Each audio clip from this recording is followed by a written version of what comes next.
जय हिंद। स्वागत है आपका हमारे इस YouTube चैनल में। आज हम एक और पेपर जो पूछा गया था 2015 में, इसका नाम है मार्क फिट के अंतर्गत इस असिस्टेंट मैनेजर की भर्ती हुई थी 2015 में। उस पेपर का आज हम फर्स्ट पार्ट, जिसमें है आपका सामान्य ज्ञान, लगभग वो हमारे छत्तीसगढ़ राज्य से संबंधित है, उस वाले चैप्टर को हम कंप्लीट करेंगे। उसमें से 20 प्रश्न पूछा गया था। उस 20 प्रश्नों में से आपको कैसे बनाना था, यदि आपने उस समय एग्जाम दिलाया था और नहीं भी दिलाया था तो देखिए कि इसमें कैसे बनाते हैं। ठीक है, तो ये कौन सा पेपर है? मार्क फिट विभाग के अंतर्गत लिया गया था, असिस्टेंट मैनेजर 2015 के ये एग्जाम का समय है। ठीक है, चलिए अब सीधे प्रश्नों पर चलते हैं हम। तो हम अभी करने क्या वाले हैं ये देखिए। इससे पहले हमने कंप्यूटर वाला क्लास कंप्लीट कर दिया है। कंप्यूटर के बाद हम कर रहे हैं सामान्य ज्ञान पार्ट 1। ठीक है, ये सामान्य ज्ञान है, इसमें 1 से लेकर 20 तक के प्रश्न है। उसको बनाना कैसे था, कैसे अप्रोच होनी चाहिए था, अब इसको हम यहाँ पे देख लेंगे। सबसे पहला प्रश्न आता है, और याद रखिएगा जिसमें अभी हम हो सकता है जितना भी पढ़ाएंगे उसमें कुछ करंट के भी प्रश्न रहेंगे। तो करंट वाला प्रश्न आपके लिए ज्यादा इंपॉर्टेंट तो नहीं है, लेकिन आंसर देख लीजिएगा कि व्यापम ने आंसर क्या लिया था। ठीक है, तो सबसे पहला प्रश्न हमको वहां देखने को मिलता है, वर्ष 2014 का साहित्य का नोबेल पुरस्कार किसे मिला? किसे मिला था? तो उस टाइम का आंसर है पैट्रिक मेडियानो, इसका आंसर हो जाएगा। अगला प्रश्न, वर्ष 2015 का एबेल पुरस्कार किसे प्राप्त हुआ? वर्ष 2015 का एबेल पुरस्कार किसे प्राप्त हुआ? मंजुल भार्गव, जॉन मिलनर, माइकल आर्टिन या फिर जॉन नश? तो इसका आंसर हो जाएगा जॉन नश। ये प्रश्न आपके लिए इंपॉर्टेंट नहीं है क्योंकि ये हमारे करंट के प्रश्न थे, और करंट से प्रश्न आने की फिलहाल वो अभी अगर करंट का पूछेगा तो इस साल का पूछेगा, पिछला वाला करंट आपको नहीं पूछा जाएगा। हाँ, ये 3 नंबर आपके लिए उपयोगी है, तो इसमें आप चर्चा कीजिए। उपनिषद निम्न नाम से भी जाना जाता है। आपके ऑप्शन है वेद, पुराण, वेदांत या फिर उपरोक्त में से कोई नहीं। तो जो उपनिषद है उसका एक और नाम है, उसका नाम क्या है? वेदांत। उपनिषद को ही वेदांत के रूप में जाना जाता है। ये प्रश्न 1 से 2 बार और पूछा गया किसी वर्ष में, जब आएगा तो आपको मैं बता दूंगा।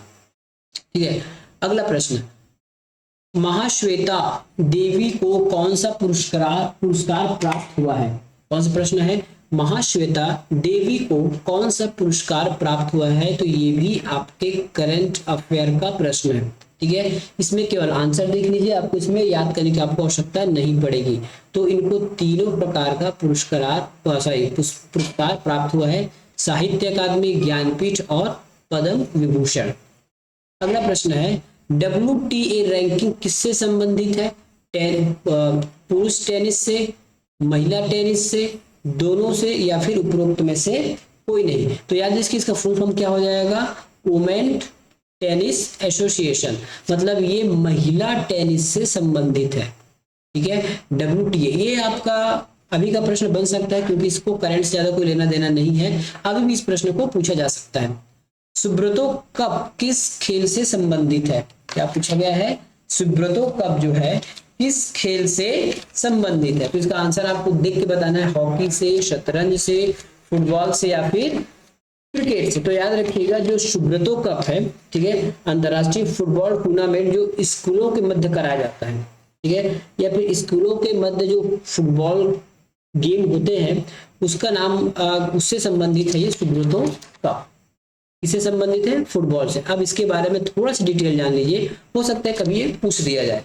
तो इसकी शुरुआत कब हुई थी? तो शुरुआत हुई थी 1960 से। ठीक है, 1960 इसकी शुरुआत हुई थी।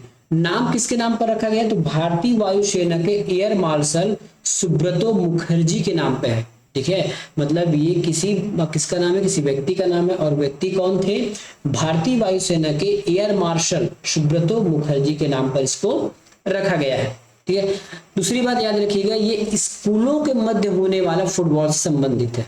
किससे? स्कूलों के मध्य होने वाले फुटबॉल से संबंधित है। अगला प्रश्न देखिए, निम्नलिखित में से कौन सा जल प्रदूषण का निश्चित कारण है? कोरल रिफ नहीं है, सोडियम क्लोराइड, आर्सेनिक या फिर उपरोक्त सभी?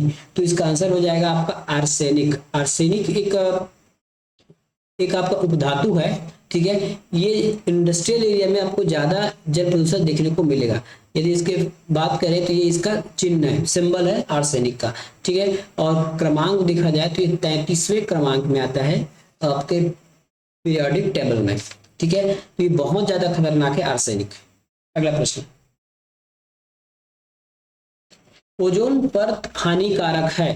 देखिए ये प्रश्न भी थोड़ा बहुत उस पर नीचे लग रहा है। तो ओजोन परत हानिकारक है, ozone layer is harmful in troposphere, stratosphere. यह विकिरण को आकृति पर निर्भर करता है। तो इस प्रश्न को विलोपित कर दिया गया है व्यापम के द्वारा, ठीक है। अगला प्रश्न इसमें देखते हैं हम, ये भी आपके करंट का क्वेश्चन है ना, केवल आंसर देख लीजिएगा। GSLV D6 के संबंध में कौन सा कथन सही है? तो कौन सा कथन सही है? यह संचार उपग्रह है, तो नहीं, ये संचार उपग्रह नहीं है। यह भारतीय इंडिजिनस क्रायोनिक तकनीक पर प्रक्षेपित है, ये बिल्कुल सही है। इसे सतीश धवन स्पेस केंद्र से प्रक्षेपित किया गया है, ये भी बिल्कुल सही है। तो 2 और 3 सही है। 2 और 3 किसमें? ऑप्शन नंबर बी में, ठीक है। एक गलत है, 2 और 3 सही है। मिनी माता रोग किससे संबंधित है? मिनी माता जो रोग है वो किससे संबंधित है? आपके ऑप्शन है आर्सेनिक, कैडमियम, लीड या फिर मर्क्यूरी। तो ये होता है आपका मर्क्यूरी। अब इसके बारे में थोड़ा सा डिटेल हम देख लेते हैं।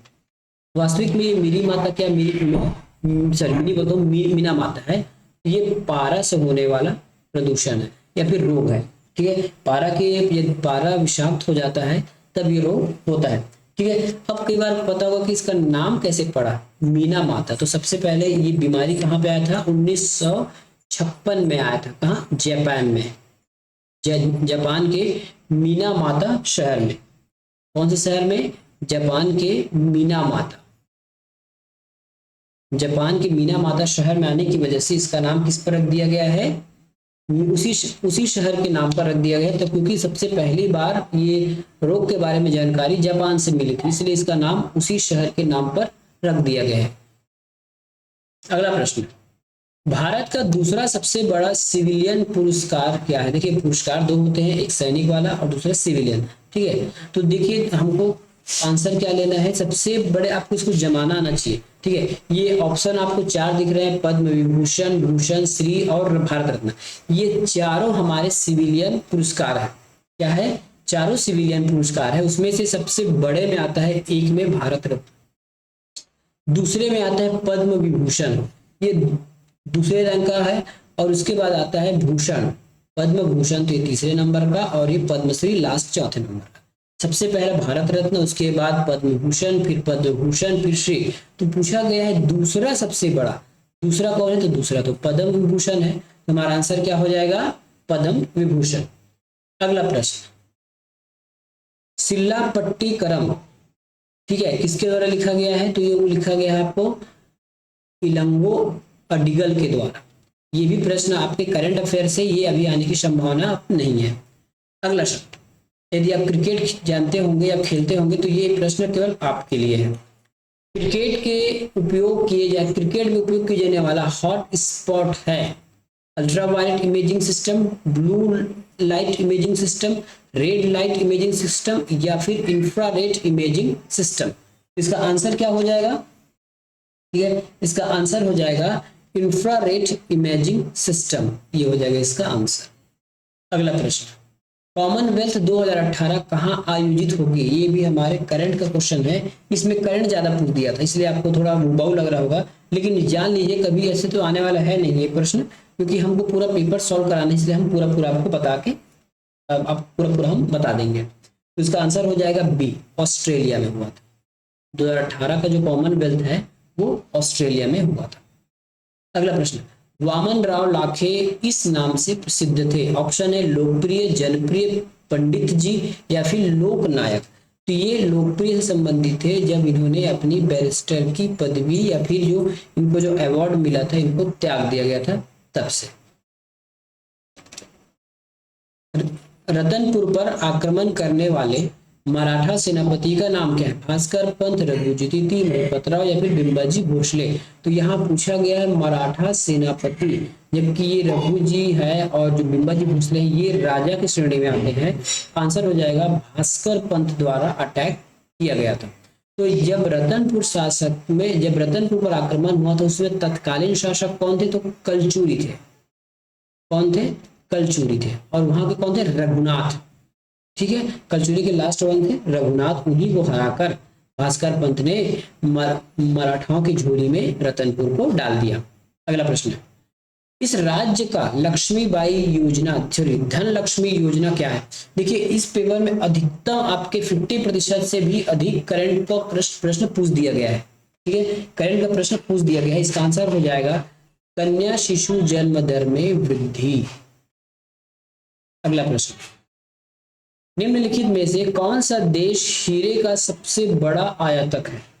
कौन सा देश है? तो ये हो जाएगा हमारा भारत, हीरे का सबसे बड़ा आयातक। ये उस टाइम के लिए था ना, हो सकता है अभी डाटा चेंज हो गया होगा। ये 2015 के हिसाब से इसको आंसर लगाया गया है। कलचुरी शासक जाजल देव प्रथम ने बस्तर के किस शासक को परास्त किया? अन्नमदेव, बिलास्तु, सोमेश्वर या फिर इनमें से कोई नहीं? तो ये हराए थे सोमेश्वर देव। लास्ट प्रश्न है, इस राज्य में सामान्य धान का न्यूनतम समर्थन मूल्य 2013-14 में क्या था? तो वो था 1314। तो इस प्रकार से हमें सामान्य ज्ञान के जो पार्ट 1 के जो प्रश्न आ सकते थे या बन सकते थे, अभी भी एग्जाम में आने की संभावना हो सकती है करंट को छोड़ के। ठीक है, तो हमने इसको कवर किया। इसके बाद हम हिंदी का जो सेक्शन है वो लाएंगे। ठीक है, तो मिलेंगे अगले वीडियो में। धन्यवाद।